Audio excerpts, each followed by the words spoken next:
right there, Mr. Brewster. Jethro! You can start bringing them things out now. Oh, boy, I can't wait to get back to California. I ain't been warm clean through since we got here. Jethro, take it easy.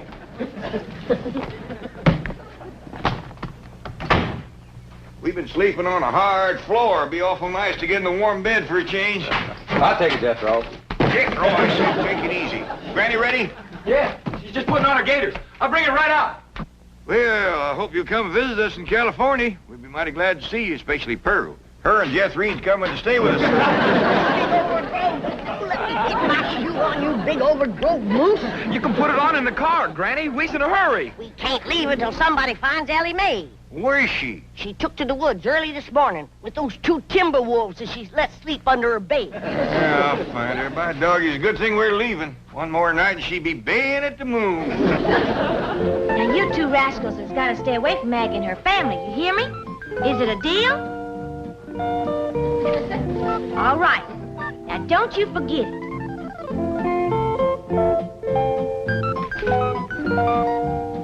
You seen 'em, Maggie. Give their word. What's more, Frida's gonna keep an eagle eye on 'em. And if they goes to pestering you, she's gonna snatch 'em ball. Ain't you, Frida? I wish you could come to Beverly Hills and live with us. But I reckon it'd be too long a trip for you and your young'un. But I'll come back and see you in the spring. Ellie Mae, Over here, Pa. you got them wolves with you?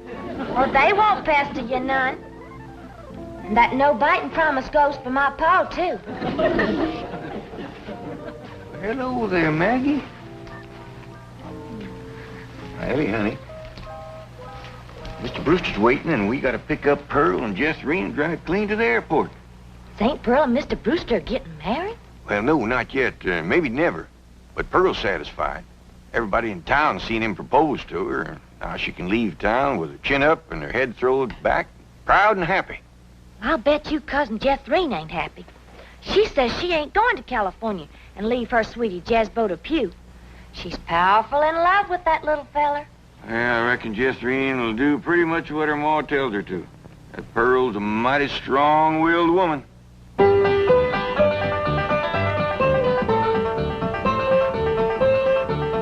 Jethrine's pretty near time for them to pick us up. Now, no more sulking. You're coming to California. I don't want to hear no more argument about it. Okay, Ma. I'm coming.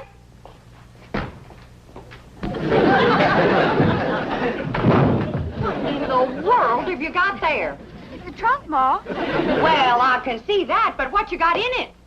Well, I got some clothes, and some shoes, and some food, and some water. I forgot the water. Water, why?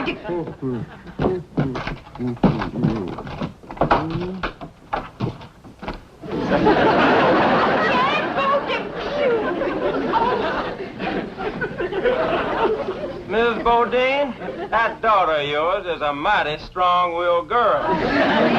Did she put you in there? I think so. I told her I couldn't go to California with her. And that's the last thing I remember. Oh, don't let him get away. Jethrine, you put him down. This minute. What's the matter with you? Why, that poor boy could suffocate in that trunk without no air.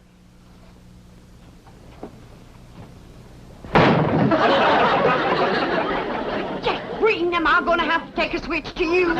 Jethrine, honey, like I told you, I can't just pick up and go. I got a big business going here. Well, couldn't you be a traveling salesman in California? Darling, it's taken me years to build up this territory. And this is my big selling season. Well, I can knock down $100 in the next 2 or 3 months. And a fella don't walk away from a gold mine like that. Talking sense, Jethrine. But Uncle Jed's a millionaire, and Cousin Ellie says they got plenty of room in that mansion. He could stay there with us. Jethrine, I got my pride.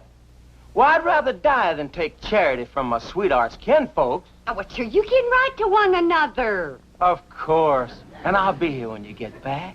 Oh, there they are. Now, Jethrine, you get ready to leave.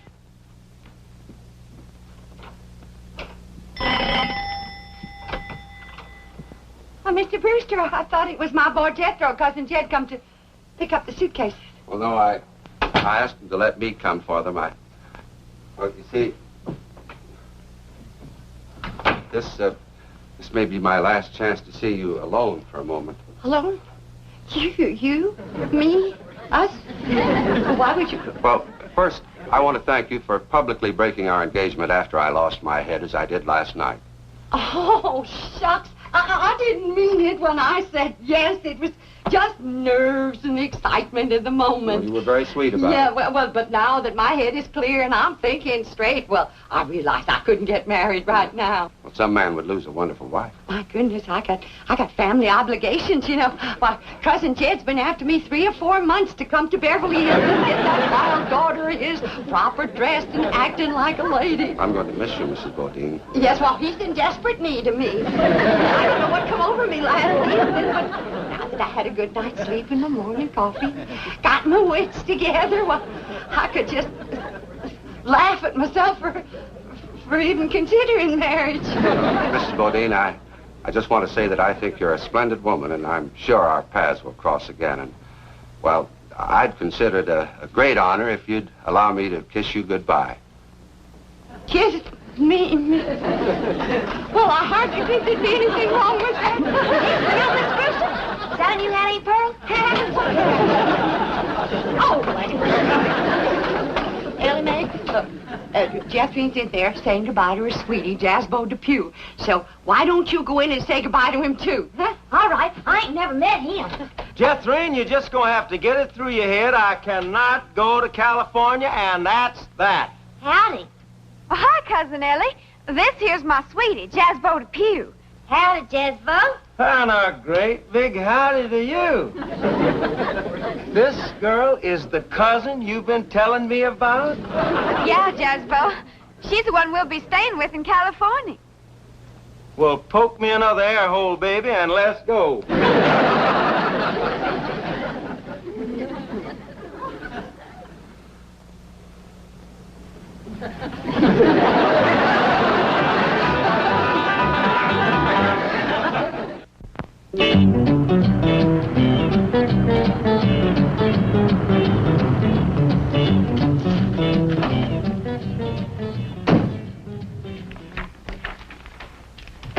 Oh, good morning, Chief. Morning. Well, I just had a call from Brewster in Tulsa. The Clampetts are on their way home. Jethro? Oh, I mean the Clampetts. Yes, and they're bringing a cousin and her daughter along. That'll be 6 of them. I think I'd better order an extra limousine. Chief, if I may suggest, the personal touch is very important to these people, and they are the bank's largest depositors. I would be happy to volunteer my car and myself. I can take at least half the load. Jethro. And the luggage. See, Chief, I have bucket seats, and Jethro is quite a bucketful.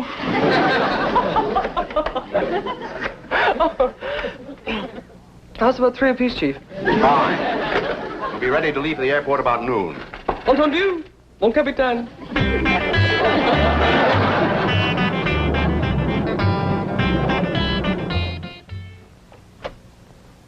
Time to leave for the airport, Miss Hathaway. Right.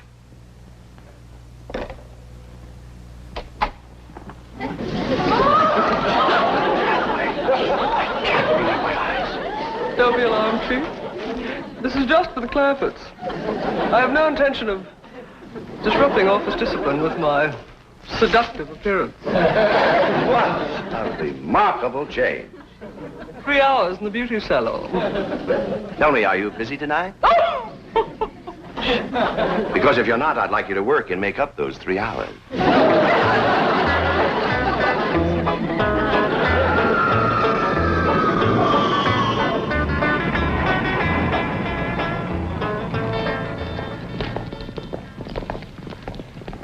They could have missed the plane. Oh, impossible. Brewster phoned me after he put them on board. Oh, miss, are there any more passengers aboard? Yes, there are 6. Well, they appear to be hillbillies. Was there anything wrong with them? Oh, no. You see, we served lunch before we arrived, and they refused to leave the plane until they helped do the dishes. And we served 120 lunches. Well, here they come. Flight 201 for Chicago and New York is now loading at the East Concourse. Oh, thank you for sharing your food with us. Well, thank you for doing the dishes. You sure you don't want us to wash the windows? It won't take long if we all pitch in. Thank you. Drysdale, howdy. Welcome home, Mr. Clampett. This here is my cousin, Pearl Bodie. Oh, howdy, Mr. Drysdale. Oh, excuse my wet hand. Oh, it's quite all right. Well, how did you enjoy your plane ride? I don't believe it. I plain don't believe it. It's a miracle. Oh, well, it ain't nothing. You ain't seen nothing, Pearl. Wait till we ride on that escalator. Yes. Well, my car's out in front, Mr. Clampett. Come on. Mon amour. That ain't my name. Who are you? I am a wild and mysterious gypsy. I have come to take you away to my gypsy camp. You got some food there? Well, I can't stay long, but I am kind of hungry. Helping wash all them dishes gave me quite an appetite. Jed, them stairs is moving. We're having a California earthquake. Pearl, them stairs are supposed to move like that. What for? I don't know, but that's what they call an escalator. Only thing is, last time we was here, they was moving the other way. Come on. Well, we ain't gonna get on them crazy stairs. Oh, come on, Pearl. Once you're on there, you like it. Welcome home, Ellie Mae. Howdy, Mr. Drysdale. Welcome home, Granny. Thank you. Well, where's Jethry? Last I saw of her, she was still eating.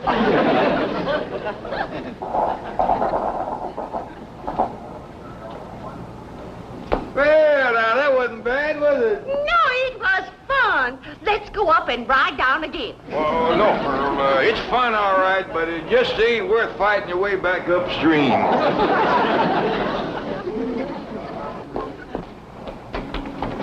Jed, this place is haunted. A ghost just went through that door. That ain't no ghost, Pearl. That's what they call electric eye. They got them all over out here. Well, you go first. I ain't taking no chances on crowding a spook. Come on, Benny. I can get on that dog, Benny.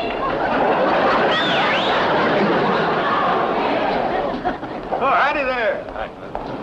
So this is California. It's so warm. And the air smells different from the mountains. Yep, looks different, too. Out here, you can see what you're breathing. Yeah, got a lot of body to it. I tell you, Pearl, there's some days when you can cut it with a knife. But don't try it, because it gets the knife awful smudgy. We can wait here in Mr. Drysdale's car till the rest of them come.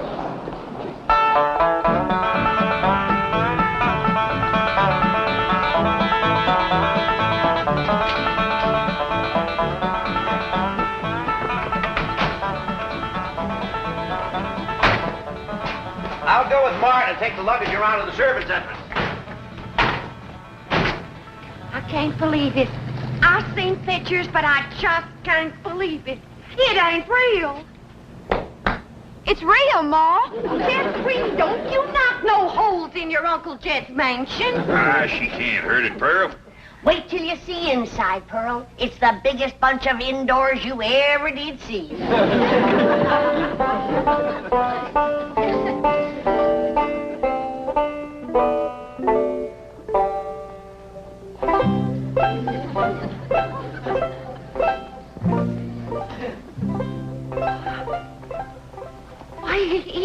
It's a palace. There just ain't no other word for it. It's a daggone palace. How do you get it started, Uncle Jed? Get what started? These here stairs. Ain't they like the ones at the airport? Oh, you got to climb those yourself. Come on, Jeffrey. I'll show you upstairs. Granny, how do you ever wash that thing? Ain't washed it yet, Pearl. Oh, well, don't you worry. I'll do it. Pearl, now this here is what they call the drawing room. Drawing? Wait till you see this piano. The whole thing is hand-painted. Yeah, Pearl, ain't that just about the prettiest piano you ever did see? It's got pictures on it.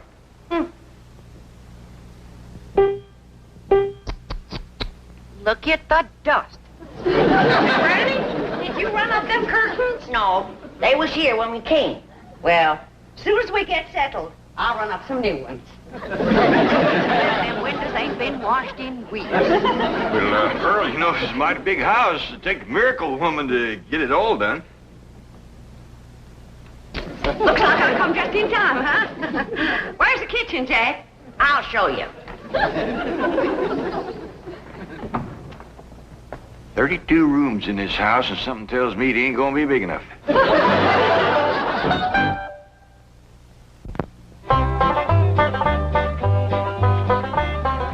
Paul, where's St. Pearl? Well, her and Granny's in that little room they call a butler's pantry. This is a nice enough kitchen, Granny, but it sure ain't as big as you led me to believe. Pearl, this is the one with the stove. The stove is...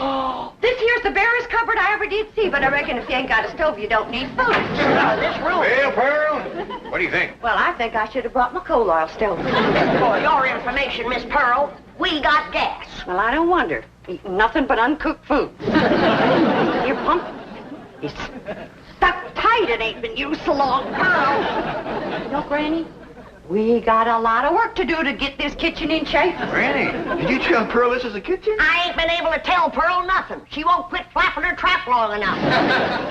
Pearl, come on. This here is the kitchen. That there is what they call a pantry. My stars and God. What? A person could feed an army in here. Well, the way those two young'uns of yours eat, that's just what you'll have to do. Pearl, look at this stove here. Now, all you have to do to get fire is turn one of them little things right here without lighting no matches nor nothing. Now, look at here. This here lights this in here. And this one lights this one. And this one lights this in here. And this one lights this one. Now, what do you think of that, Pearl? I declare, I'm just speechless. That'll be the day. Look at this icebox here. Just take a look. You ever seen anything like that before? Look at that. Well, I don't like to mention it yet, but somebody left the light a-burning in there. I reckon some people just don't care how they waste other people's money. The light comes on when you open the door. You don't say. He pert near didn't with you pounding your gums.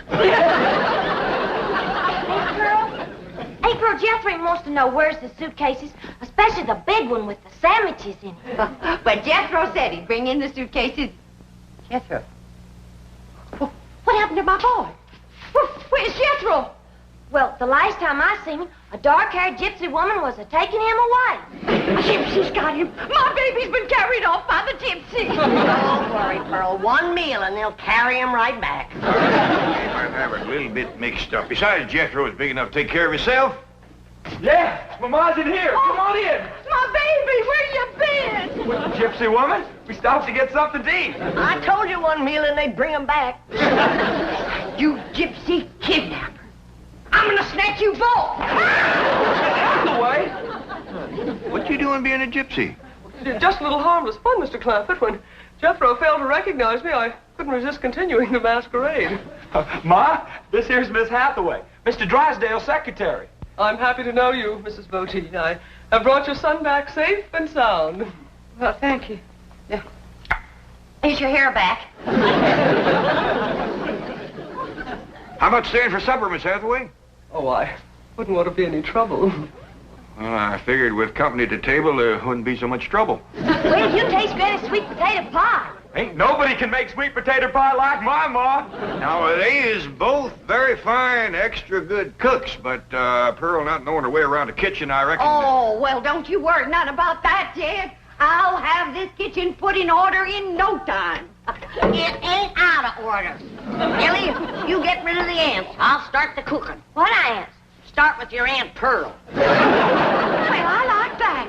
I'll bet you won't like what I'm going to say next. Girls, I got an idea. Now, Pearl, you know there ain't nothing more soothing and appetizing than a mess of piano playing and sweet singing before supper. But I figure a body can't be doing that and cooking at the same time.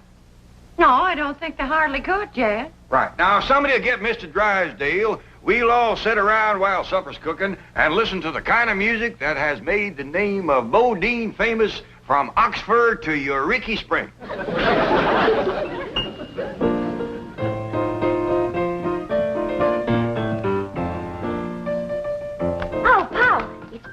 supper time. Want me to start setting the table? Yeah, and let's use that big company table in the fancy eating room. Okay, Paul. You help me get the chairs around it? Why, sure.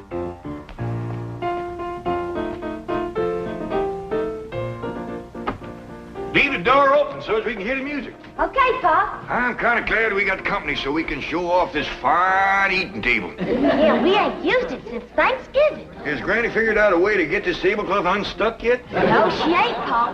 She even tried to steam it all. Couldn't get it loose. She said if she didn't know better, she'd think somebody stuck it down on purpose. Well, I'm glad I got all my pot passers notched. They come in real handy. See? You find out there that you want, you can reach for it and get it or pass it without bothering the fellow sitting next to you. Yeah, the good thing about this table is things can't go a-sliding off. Oh, I gotta tell Granny. Since we're gonna use this table, she can leave the victuals right in the pots. Doggies, Pearl getting fancy.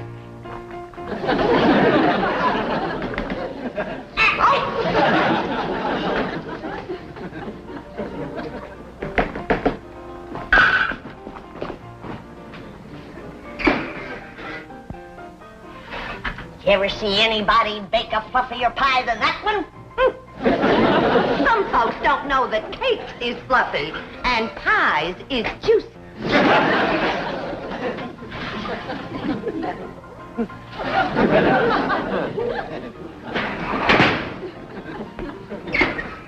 Excel, you did that on purpose, Pearl Bodine. My pie can't fall. It can't, huh? Just did.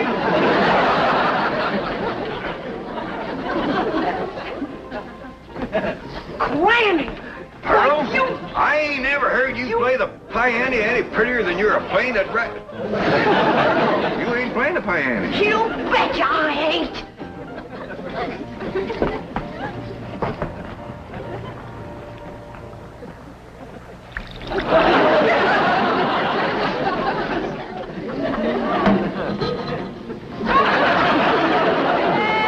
Before the battle, Mother, I am thinking most of you. Just before the battle, Mother.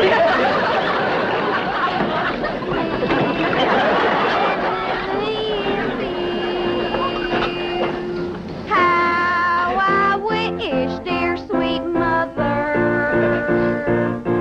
you were here beside me.